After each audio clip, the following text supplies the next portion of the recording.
Hello, my dear BIBLEin365 brothers and sisters. We are now embarking upon the incredible book of 2 Kings.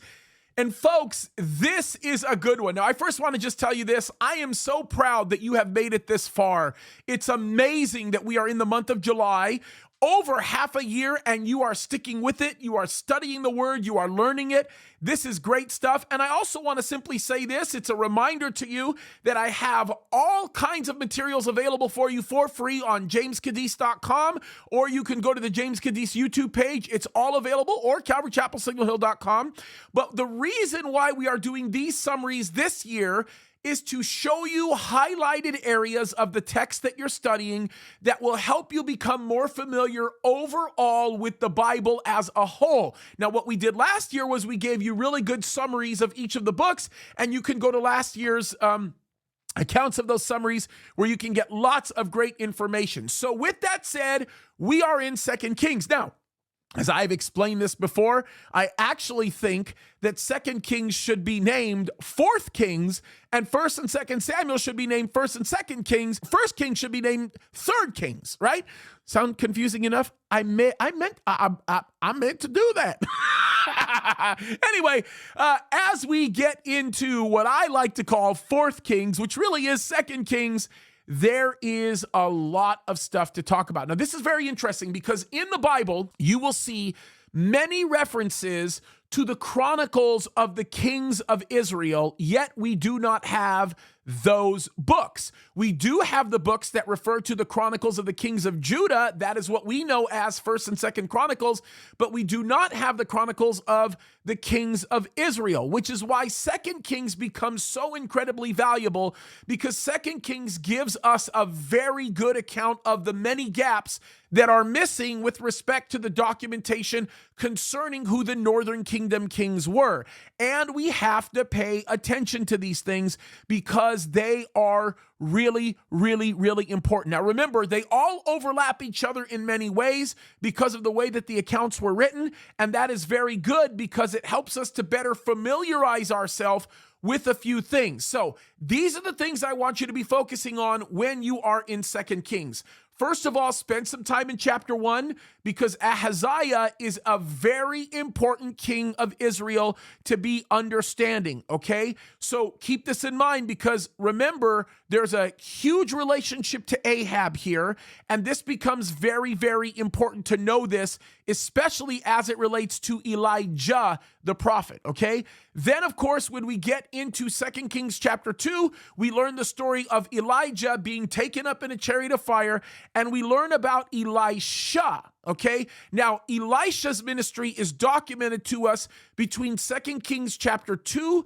to 2 Kings chapter 13, and there are an incredible amount of lessons that you can learn about Elisha, particularly the one that centers around how he came into the ministry and what God did through him, and the fact that he pretty much burned every single tool that he had that he used to make his living so that he could be in ministry full time. And it was indicative of a man who was willing to put everything on the line in trusting the Lord. And it teaches us as men and women to learn and understand what it means to put an unconditional trust in the God of heaven, who we know will take us through so many things. And it explains why Elisha's ministry was so powerful and so remarkable. Now, there are some kings that I do want you to focus on, particularly the kings that exist between 2 Kings chapter 3 and chapter 9. The one in the northern kingdom that I want you to look at is Jehoram, or we say Jehoram or Joram. That's an important king because he reigned for a short period of time, but the significance of what he did, particularly in the region of Moab, becomes very interesting and unique, and you should probably spend some time looking at that. Now, of course, as you get into 2 Kings chapter 4 through 7, it's important because you begin to learn about the life and ministry of Elisha and why his work is so incredibly important, and some of the things you learn in terms of trusting in God. Now, if you are here and you're struggling with trusting in the true and living God, learn Elisha's miracles because it will not only help you trust God more, but with respect to the relationship of your understanding of the rest of the Bible, it will give you a tremendous depth of understanding with God's character and how he does things through people when he moves them, right? Now, this is very important because when you get into 2 Kings chapter 8, specifically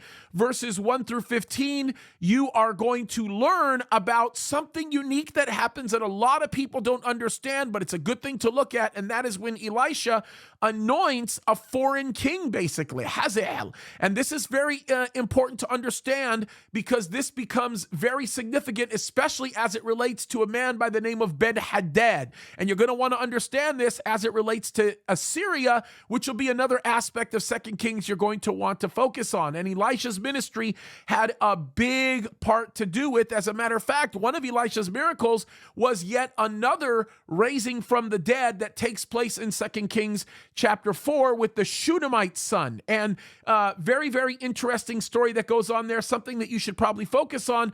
But his work was extensive, and the things that he did was expensive, or very extensive. Expensive probably too. Anyway, look at Joram, which, by the way, is an important king you're going to get into in that same chapter, Joram, who was a king of Judah, southern kingdom, and Ahaziah, which is an important king of the southern kingdom you want to look at. You want to spend a little bit of time with Yehu because he has a very, very, very important connection to the false religion that was being communicated in the northern kingdom, and that makes big sense. Here's a hint, and I'm not going to tell you. I'm just going to say it's a hint to look after.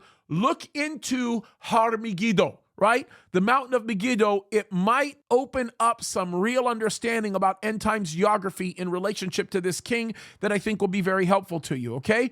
Then there is a queen that you will want to look at. Yes, in 2 Kings, an actual queen that you'll want to look at in 2 Kings chapter 11, and that is an important one to look at. You also want to look at Jehoash for lots of reasons, and Jehoahaz, which is also very different. They're two different kings, right? And I also want you to understand why they're incredibly important and the difference between them. The first king that I mentioned was a king in Judah. The second was a king in Israel, and that bears significance. They both are contemporaries of one another, reigning around the same times, and it is important to be able to look at that. And another king that I want you to look at is Amaziah, king of Judah.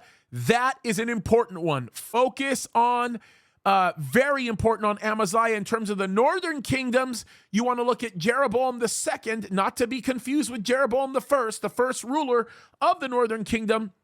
They both have significant commonalities, which is why they're oftentimes conflated, but do not do that, okay? And then there's lots of other kings that I want you to pay attention to, but if there's any that I wanted you to stop and focus on, it would be Pekah. There's some interesting stuff there, especially as it relates to the Assyrian kingdom. Jotham and Ahaz, very important kings of the southern kingdom that you need to be paying attention to. And then there is Hoshea, not to be confused with Hoshea the prophet, but Hoshea, the last king of the northern kingdom of Israel, until Syria comes in 722 and deports all of Israel. And you are going to want to spend some time, significant time, studying the deportation of Israel from Israel into Assyria, the northern kingdom. When I say Assyria, spend some time looking at that because there is a lot to be said. By the way, if you're interested in history, the modern day terrorism that we know and understand to exist today was actually invented by an Assyrian king of this time, one named Tiglath-Pileser, and you learn a lot about him. And of course, as we continue on through 2 Kings, all the way into 18 through 25, you look at the last 8 kings of Judah, which are all very important. Zedekiah, of course, being the last of them, very important to look into. Lots of great lessons that you can get there. And then we get into Babylon in 2 Kings 25. And please, please, please, please, please spend a lot of time in 25. Get to know it and understand it, because the significance of recognizing what happened prior to the exile action in the southern kingdom and after makes all the difference in the world in your understanding of what happens in the time of Christ. This was a long video. This may have been the longest one, but it's an important one. All right? Love you guys. God bless you. And I will make you this note. I will say this with respect to the length of this video. When I teach through the book of Isaiah, for example, I make everybody read through virtually all of the Old Testament at least 20 or 30 times in my class to become familiar with the material that you're seeing right here. It's critical that you know it, because if you will, it literally brings everything in the Bible to life, and you really begin to understand Israel's history and where God goes with this. All right? Hope you guys enjoyed the video. Sorry it was long, but I think it's a good one. God bless you.